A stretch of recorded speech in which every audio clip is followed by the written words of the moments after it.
Great. Troy ranked Denver 7. Go ahead, please. KJ, congratulations. What is it you bring to the table? Bronco fans slightly surprised maybe because they got Judy, but what is it you bring to the table as an all-purpose guy and maybe return game?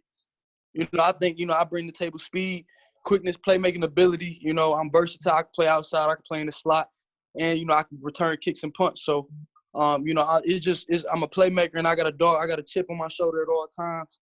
I've been an underdog my whole life. So being in this situation right now and being part of the Broncos organization is amazing. So I'm going to get them 150%, 24/7, 365, So, yeah, that's me. That's me. Next, we've got Kyle Newman with the Denver Post. Kyle, go ahead. Hey, KJ, congratulations, man. Thank you. Yeah, so you talk about being an underdog your whole life, and I know you had the ACL injury coming into college and redshirted your first year there. What kind of adversity have you faced with that or beyond that to get to the point where you are today? Man, I done faced a lot, from my two best friends being killed, me dealing with that, to me, tearing my ACL. So, but I think, at that point in time, it made me, closer to God, and it made me, learn so much about myself. It's all a mental thing. So, I had to be mentally strong in that situation when I was down at IMG by myself. So, that situation and my two best friends passing away hit me hard. But, you got to overcome it some way. You got to find, the great ones find a way.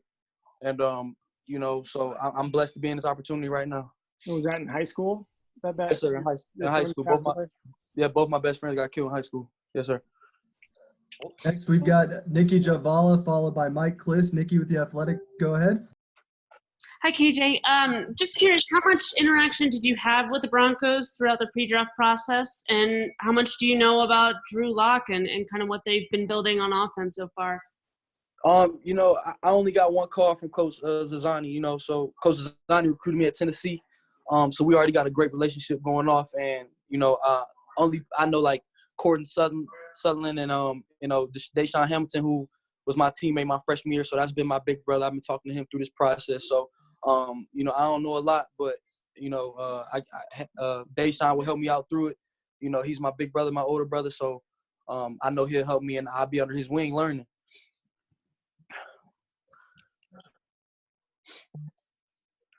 Next, we've got Michael Spencer with Channel 4, followed by Mike Kliss. Michael, go ahead. Hey, KJ, two questions. One, were you surprised that it was the Broncos, especially given that they had already taken Judy? And then you talked about your relationship with Deshaun. Can you kind of go into that a little bit more? And what do you think that'll be like playing with him again? Yeah, I was most definitely surprised. Me and Coach Zazzani only FaceTime once, talked once.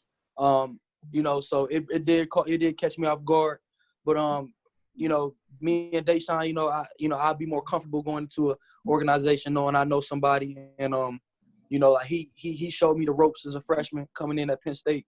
So I've always kept in touch with him. I've always looked up to him as a big brother. So actually getting to play with him at the best of the best, and seeing how he progressed, from his redshirt freshman year to now, so it's gonna be amazing, man. I know Judy too. Me and Judy been boys since the opening. So, playing with him and, playing with them boys is going to be amazing. And I appreciate it. Next, we've got Mike Kliss with Channel 9, followed by Eric Dalala. Mike Kliss, go ahead, please. Yeah, KJ, just who did you talk to? Who did you first hear from the Broncos today? And they talk about the role you would have. Well, you mean who I talked to, today? Yes. When you got drafted. drafted. John Elway. Okay, and did he say anything about being a returner for the team? I really couldn't hear him just because my friend was yelling and we was all crying. So it was kind of hard to hear him, but I hope he has that in mind. So yeah, I would love to return kicks and punts and stuff like that. Next, we've got Eric Dalala with DenverBroncos.com, followed by Arnie Stapleton. Eric, go ahead. Yeah, KJ, I know you had some eligibility left at Penn State. Could you just maybe talk us through why this was the right time for you to enter the draft? I didn't know I was coming out at first. And, basically I had a end of the year draft meeting with my coach, my head coach, Coach Franklin, and my wide receiver coach, my mother, my father, and my mentor. And, I was just surprised by the grades I was getting, so, and this was, second round was the main grade I was getting. And, just to be in this position. And so, I talked over my parents and my family, and, they thought I was ready for the NFL. So, I thought it wasn't no doubt in my mind that I was ready for the NFL. So, I'm excited. Yes, sir. Next, we've got Arnie Stapleton with the Associated Press, and we've got time for a few more after that. Arnie, go ahead, please. Hey, KJ, I know at the combine you didn't run the 40 because you had tweaked your hamstring. So Yeah. I'm just wondering how the hamstring is. And then secondly, you talked at the combine about the dog mentality that you bring because of your size. And I wondered if you could just talk about what that means and how that drives you. Yeah, my hamstrings all good. I'm fully healthy. I'm fully recovered. I've been running real good. And, that dog mentality is, it's more so, it's like a mindset. So, like, where I'm from Pontiac, Michigan. I got it tatted on my sleeve. And, where I'm from, it really hit home, So, not a lot of people where I'm from make it or do anything good. So, I wanted to be a positive influence for Pontiac itself. And, so, I'm putting on for my city, like I said, I've been an underdog my whole life, so I've always had something to prove, just because of my size. So I had to develop in other areas to help out. So, yeah, dog mentality, I do that on and off the field. I don't take nothing from nobody. I don't back down from nobody. It's like a David and Goliath story. So I'm the smallest guy in the smallest frame, but I give you everything I got. Thanks. We've got Vic Lombardi with Altitude, followed by James Palmer. Vic, go ahead, please. Vic, your line should be unmuted. Go ahead, please.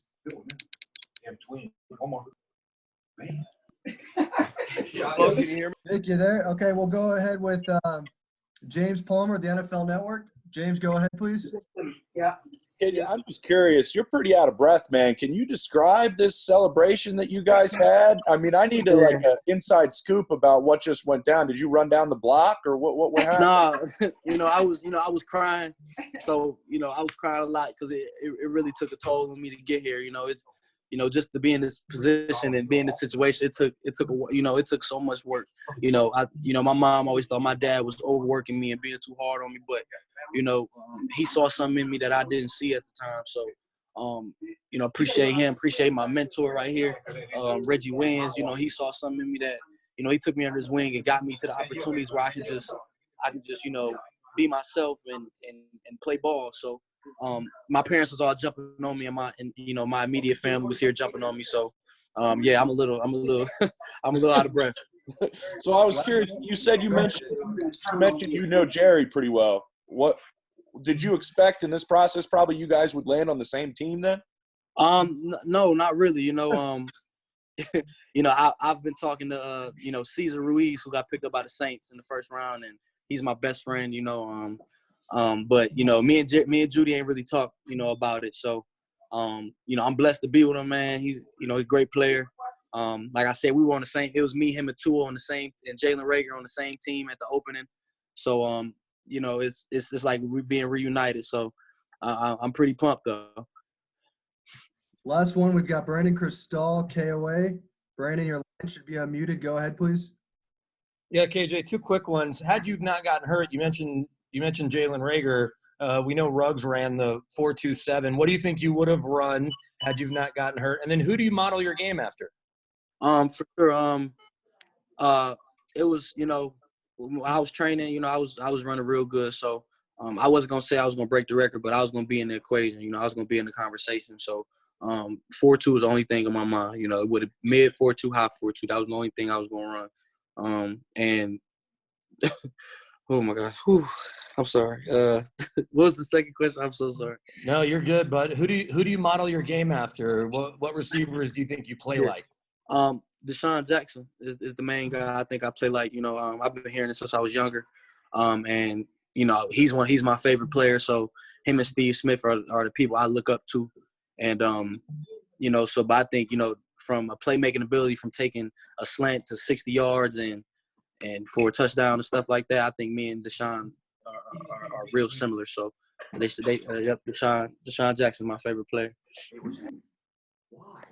Thanks, KJ. That's it. We're going to send you a link via text. All right, there it is. But that's KJ it for Hamler. this group press conference. Thanks everyone for joining in. Checking with KJ Hamler. Thank you. I KJ, appreciate you. Just a little bit. Yep, Welcome back to KJ, our about to send you a link in 2020 about NFL draft coverage seconds sponsored for the by next one. AAR.